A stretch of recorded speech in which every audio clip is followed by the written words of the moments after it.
পানি কমলেও দুর্ভোগে রয়েছেন বন্যা কবলিতরা। খাবার ও বিশুদ্ধ পানির সংকটে রয়েছেন তারা। এখনো দেশের কয়েকটি অঞ্চলে রয়েছে জলাবদ্ধতা। এদিকে আশ্রয়কেন্দ্র থেকে ঘরে ফিরেছেন অনেকেই। বন্যার ক্ষতিগ্রস্তদের মধ্যে ত্রাণ সহায়তা বিতরণ ও ক্ষয়ক্ষতি নিরূপণে কাজ করছে প্রশাসন। প্রতিনিধিদের পাঠানো রিপোর্ট জানাচ্ছেন সোহেল আহমদ।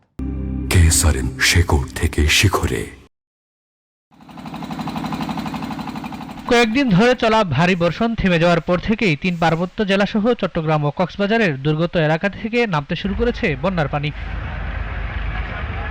চট্টগ্রামের বাঁশখালী ও সাতকানিয়া থেকে পানি সরে গেলেও এখনও দুর্ভোগে বানবাসীরা।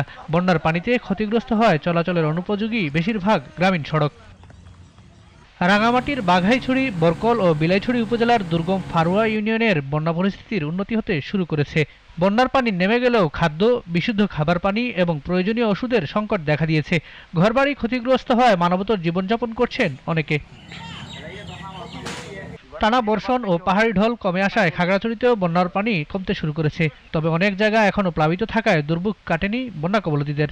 আমাদের শাকসবজি যেগুলো দিয়ে আমি করে খাই ওগুলো সবগুলো গেছে। আমরা অতি কষ্ট, চাল ডাল কিছু বাঁচাতে পারি না, কোনো রকম ফেলে নিয়ে যাই, কেন আশ্রয়কেন্দ্রে আসি।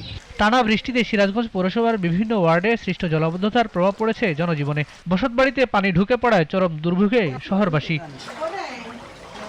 এদিকে পানি সরে যাওয়ার সাথে সাথে ফুটে উঠছে দুর্গত এলাকার ক্ষয়ক্ষতির চিত্র। মৌসুমি ফসল ও আমনের বীজতলা সম্পূর্ণ নষ্ট হয়। কৃষি খাতের ওপর ব্যাপক প্রভাব পড়ার শঙ্কা কৃষি বিভাগের। 2 দিনের টানা বৃষ্টিতে জামালপুর শহরের পৌরসভার বিভিন্ন এলাকায় জলাবদ্ধতার সৃষ্টি হয়েছে। অনেক এলাকায় বাসাবাড়িতে পানি ঢুকে পড়ায় চরম ভোগান্তিতে পড়েছেন বাসিন্দারা। Sohel Ahmad, GTV news.